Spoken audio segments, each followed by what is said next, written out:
আচ্ছা, হ্যাপি থাকার বা খুশি থাকার মূল মন্ত্রটা কি? চলো এই টপিকটা নিয়ে একটা গল্প বলি। কিছুদিন আগে আমি রামপুরহাট থেকে মুড়াগাছা বাড়ি যাচ্ছিলাম ট্রেনে করে। তো রামপুরহাট থেকে আজিমগঞ্জ আমাকে ট্রেন ধরতে হয়। ট্রেনটা থাকে বিকেলের দিকে, আর বেশিরভাগ সময়ই ট্রেনটা ফাঁকাই থাকে। তো এমনই একটা দিন আমি ট্রেনের কামরায় একা একা বসে আছি। এক ভদ্রলোক, মোটামুটি ধরে নাও বছর 60 হবে, আমার পাশে এসে বসলো। তো তিনি এসে স্বাভাবিকভাবে গল্প শুরু করলেন। গল্প হলো, ওনার সাথে কথা বলে একটা জিনিস আমার মনে হলো, যে উনি মনে হলো জীবনে সব কিছু পেয়েছেন, জীবনে সব আনন্দটা উপভোগ করেছেন, আর উনি খুব খুশি। কিন্তু সব থেকে শকিং ব্যাপার কী লাগলো জানো? যখন উনি ওনার জীবন কাহিনীটা বললেন। 2006 সালে উনি ওনার ওয়াইফকে হারান এক অ্যাক্সিডেন্টে।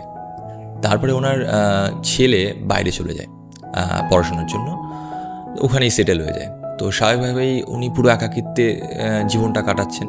ইভেন সব থেকে শকিং ব্যাপার, ওনার মাথায় একটা ব্রেন টিউমার রয়েছে, যখন তখন উনি মারা যেতে পারেন। এত কিছু শোনার পরে আমি ওনাকে বললাম যে আমরা 21-22 বছরের ছেলে মেয়ে, এত কিছু পেয়েও, এত কিছু সুযোগ সুবিধা পেয়েও আমাদের দুঃখ মনে হয় ঘোচে না, আমাদের জীবনের সুখের আবির্ভাবই নেই। আর আপনি কি করে এত হ্যাপি আছেন? তখন উনি একটা কথাই বললেন, যে দেখো, জীবন তোমাকে হাজারটা দুঃখের কারণ দেবে, কিন্তু তুমি তার উপর কীভাবে রিয়্যাক্ট করছো এটাই ইম্পর্টেন্ট। আইদার তুমি ইগনোর করতে পারো, অথবা তুমি ওটার উপর ফোকাস করতে পারো। এখন যদি তুমি দুঃখের উপর ইগনোর করো, তাহলে তুমি সুখ পাবে। আর যদি তুমি দুঃখের উপর ফোকাস করো, তাহলে সুখ তোমার জীবনে কোনো দিনই আসবে না। তো মোদ্দা কথা এটাই, যে দুঃখকে ইগনোর করো।